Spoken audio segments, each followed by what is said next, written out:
Mayang.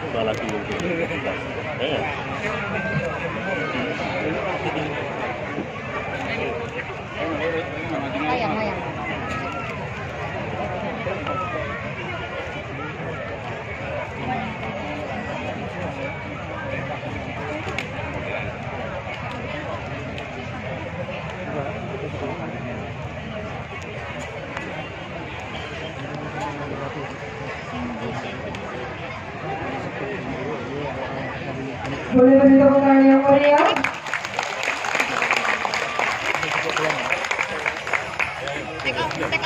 Yuk.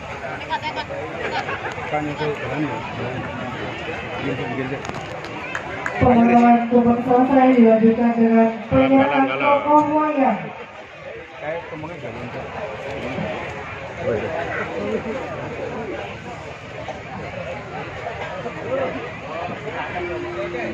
Gunungannya cari yuk.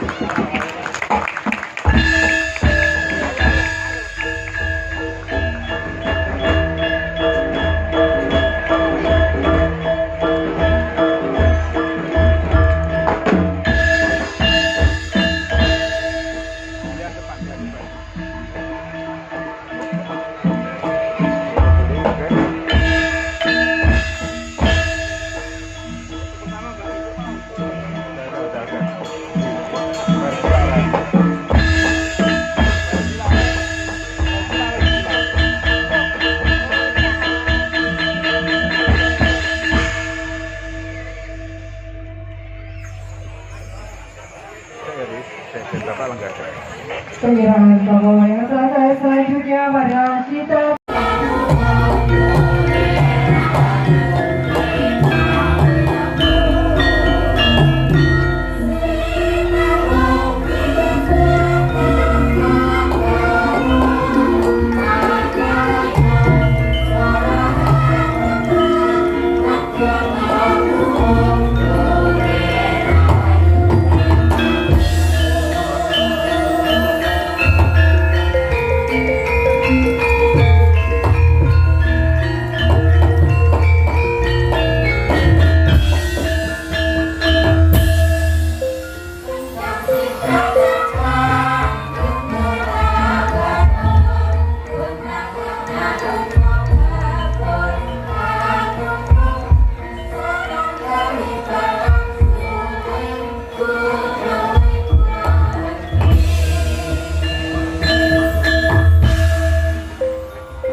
gerik bumi brebes mili dunya ora wis ora katonggo abote dosa kang sinangga pangarsa kang habek angkara murka ora mung dadi korbane bola-bali yomo wong cilik sempuk bebasar wong cilik ongkrak-angkrik mangane mung sethithik dimareu blik uripe wancik-ancik nenek geger mesti mung dadi sing tanpa beda swasana kang ana negara Eka Cakra mahabet angkara murka Mahendra Eka Cakra Sang Prabu Daksa Kalawarku ya Sang Prabu Baka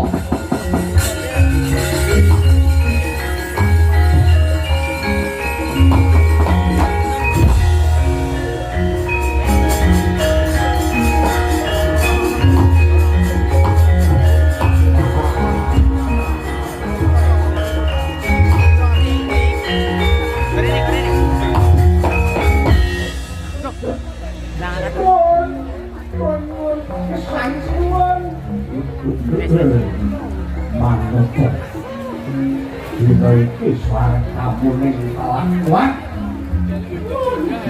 nyuwun pisan anakku wis lewat cintung sing opani oh aitet mati ning aku panganku ah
Bilang-bilang dino itu pangan bobot bilang mungkin di pangan itu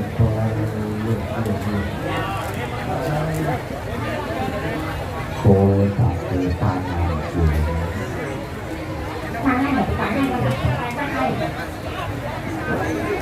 pangan juga perlu ngomong ada pangan orang kita di pangan beda pangan biasa sih pengen bikin bang pangan iya pangan bapak lah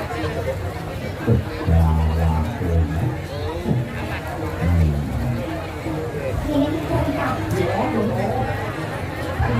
pangan pangan model itu langsung di pangan tapi ini bunderan angket ah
sengalendro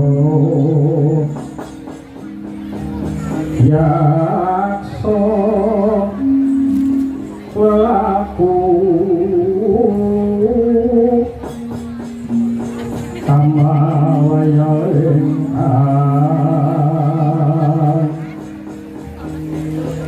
gembira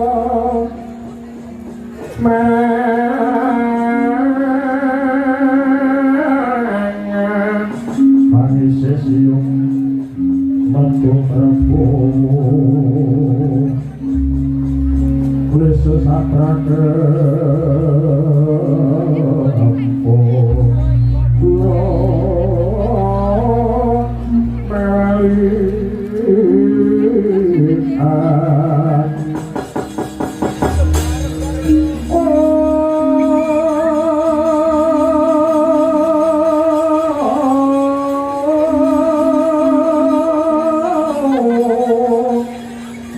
Melihat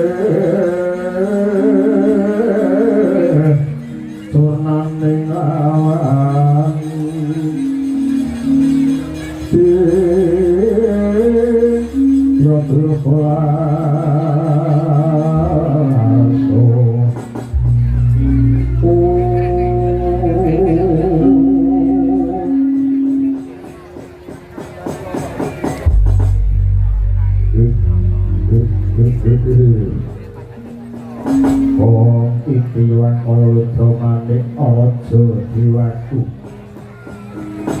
Ogo Kawon nuwun wonten penendhi wonten Jawa Timur kemarin nimbali ing tengah di Tejo Mantri lho Bilung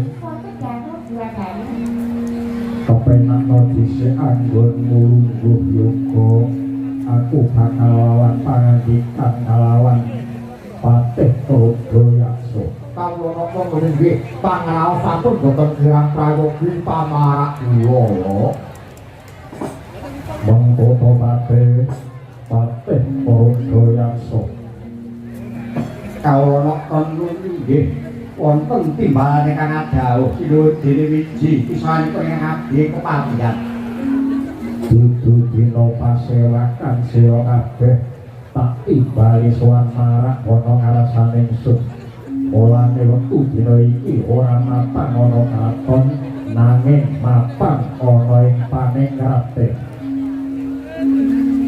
kok wonten dawuh paningrat yo apa paningrat niku emperan katon niku jenenge paningrat nek cara desane niku enten teras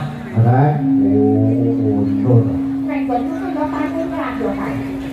lapor mau triplek panenrat pun monggo badhe paring dawuh menapa ing ngaji sumedya nganggo Jawa dilengaken karna ngene anane sira kabeh adoh tak awi cedhak kaya tak raketake mung bakal tak jaluki penemu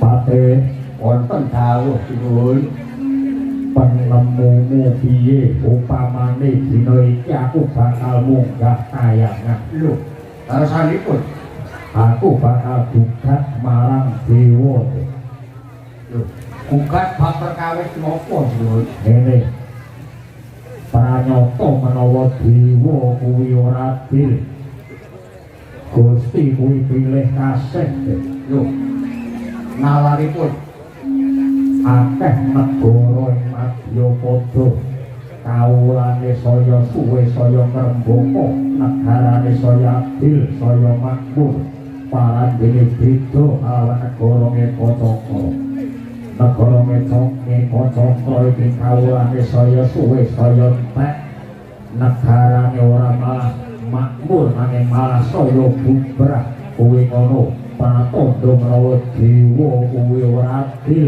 Gusti kuwi ora adil nggih parmatur sinuwun kanthi kula menawa abdi wonten sandhap panguwasa paduka kula badhe nderek kemawon nanging menapa boten langkung prayogi nyuwun wawasan kalian kang abdi pun pogok jeneng menika sampun damel nderek paduka tur nggih kalebet tiyang lawas sinuwun Oh ngono nggih sinuwun. Iya. Tangga kula wonten menggih tenaga. Monggo penemumu piye kok umpamane aku bakal ngrangsang kayangan Suralaya. Kakek menawi kula dipun dawuhi supados matur. Lah kula niki kan matur sing pripun? Tegese balaran kabeh. Matur niku enten werni kalih saged mawon kula niku matur betekipun paduka ingkang sinuwun menika wonten pendhalih menika saged mawon ning nggih wonten matur menika ingkang tulus medal saking pengkuring manah kula. Lah kula niki kan matur sing pripun? Toko wonten dawuh kowe matur apa anane aja mung nyenengake atiku nanging kowe ngomong sing tulus lair batin saka atimu. Oh nggih namung ngaten nggih. Ya saderengipun kula matur nuwun pangapunten mesti kemawon mangkatur kula menika mangke geseh pemanggih kaliyan ingkang dipun penggalih paduka ingkang sinuwun. Nggih. Aten paduka badhe minggah kayangan kala wau ngendika dewa pilih kasih Gusti ora dirakaken. Iya to, Kok. Aten nggih. Pemanggih kula sakemot kula boten enten Gusti kok boten adil niku boten enten malah Gusti menika maha samu kawisipun. Lah paduka kok ngendika nek Gusti boten adil niku boten adil enten pundi. Nyatane kok akeh negara Madya Pada iki sing kawulane saya suwe saya trembaka. Negaraku kok beda karo liyane kok ora padha kok. Nah, ngeten. Adil niku ora kudu padha. Ngoten. Adil niku boten cegah sami ra yo njono to lho. Lah iya, adil niku ora kudu padha. Manut porsinya masing-masing, ngeten. Ngono. Katen, tuladanipun kula niku duwe anak loro lanang wedok. Lah nek adil niku kok padha, napa kudu anak kula niku kula tukoke sandangan lanang kabeh. Napa kudu sandangan wedok kabeh ra nggih boten. Pengendang kali pengetok niku melake padha. Katen, nek bayane yo meksa beda. Manten lho, nek jopo dalan ketoke iki padha kok. Adil tenan nek begini ketoke. Niku pemanggih kula lah, ngaten nggih. Kene napa negari sanes-sanes niku saya dangu kok ibarate ketukulan saya ngrembaka ibarate kewan saya mergo saya kathah kawulanipun. Lah kota-kota niku mboten telaten pripun. Tapi paduka ingkang sinuwun menika saben 5 dina sepisan dahar menungso kabeh ketiban ora digilir supados ngaturaken buru bekti ingkang wujud menungso suwe-suwe wong kawula teng kota-kota niku do wedi. Mula desa-desa niku akeh sing gedhe desa. Do ngungsi timbang matine mati kodhok, ngungsi teng negara liya niku kathah lho desa diwong. Lah supaya kota-kota niku saged ngrembaka kados negari-negari sanes mereka upami lho. Iya piye? Upami anggenipun dahar menungso menika dipun nicali ngoten pripun? Ora, Kok. Wis wiwit biyen mula pancen daharanku kowe menungso yen diganti liyane awakku ora bisa kuat, awakku ora bisa rasa, aku mesti lemes dengkles. Coba pikiran kok. Alasannya lain dhewe iki kok melu antri. Antri piye? Lah nek kamu lali tanyane mung aku karo kowe suwe ora aku karo kowe sing dipangan nek. Yo ora kaya tak. Apa yo mentolar tangan rombongan. Lah nek kepepet. Kepepet tak omah nek mung kuwi nek. Yo kok didadak kuwi nek apa? Pak, kuwi kok tetek-tetek pira? Oh, pripun niku pengalaman kemarinipun nek kula niku namung dhelek mawon kula menika namung tak ati. Iya, toko wonten dawuh sing lumpya sing wis pernatan ing negara Kocoko pirang dina pisan aku kudu dahar menungso. Kang dipun sepisan 5 dina. Nggih, umpamane iki tak ganti piye pernatane. Dikatok pripun? Umpamane ora 5 dina tak ganti 3 dina ngono piye? Salah ora kuat. Iki sing arek kahanan istro gak mriki iki. kaya sing ngadeg aja dilare-lare dadi nuke wong iso ngoten lho. Gawe pernyataan iki wong kampung. Gawe aturan anyar meneh. Gawe aturan anyar meneh ora ditake. Gawe aturan meneh. Awak cilik kaya kok iki ayo dite. Ngaten lho nek dipandhino ngoten lho. Apa dino? Gawe apa dilare? Dene kepepet-pepete pengen mangan. Golek sing kena dijajah kok belum dipangan ngene. Kula padete pripun? Enten aplikasi lho. Wong edan. Ratu Gusti Dewa digolek aplikasi.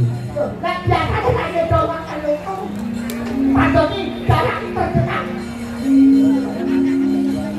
Kok dadi niki apa dakat labene bingung ah. Ogo kok dawuh dina iki kudune aku oleh pangan kok. Nek kudune aku mangan daginge menungso. Kira-kira iki padukuan ndi sing ketiban ora kudu nyawisake menungso kabudaharanku kok. Atau nek sak ilmu tuwa nggih sak ilmu tuwa nek manut catetan iki sing ketiban ora niku kademangan manah hilang. Demange jenenge demang Ijropo. Demang Ijropo.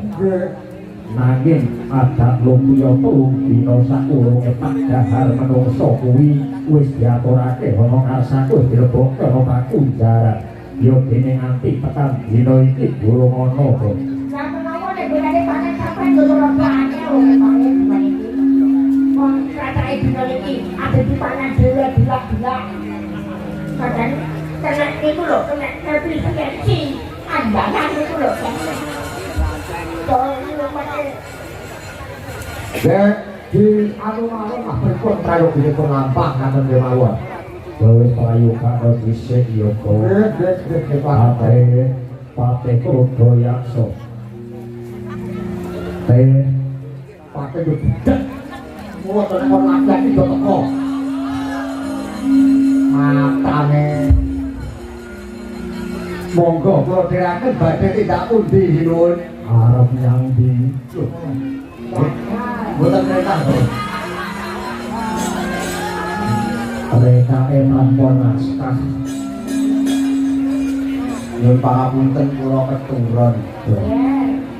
Pate Krodayaksa wonten timbalane kang dawuh sinuwun kandhane tangga kawan bilung dina iki. Ing kademangan manah hilang sing ketiban ora kudu wae pangan marang ingsun. Lajeng rasanipun paduka kados pundi? Lampit rupat tempo wadya bala negara Kacakra saiki ngepung ana ing manah hilang aja nganti ana wong manah hilang sing metu saka manah hilang. Prantawaca dawuh timbal sedawuh saking paduka parko pamit pedal pasilan sinuwun teman-teman mungkin kula kepareng kula ndherekaken Gusti Pake enten manahyan kok menawa nek Ijropo lali ajeng kula eleke. Iya kok. Ora ketang sabung bata elitang mlaku rambatan pundak budal dina iki. Nek paken dawuh pangetunipun ing kesempatan nggih.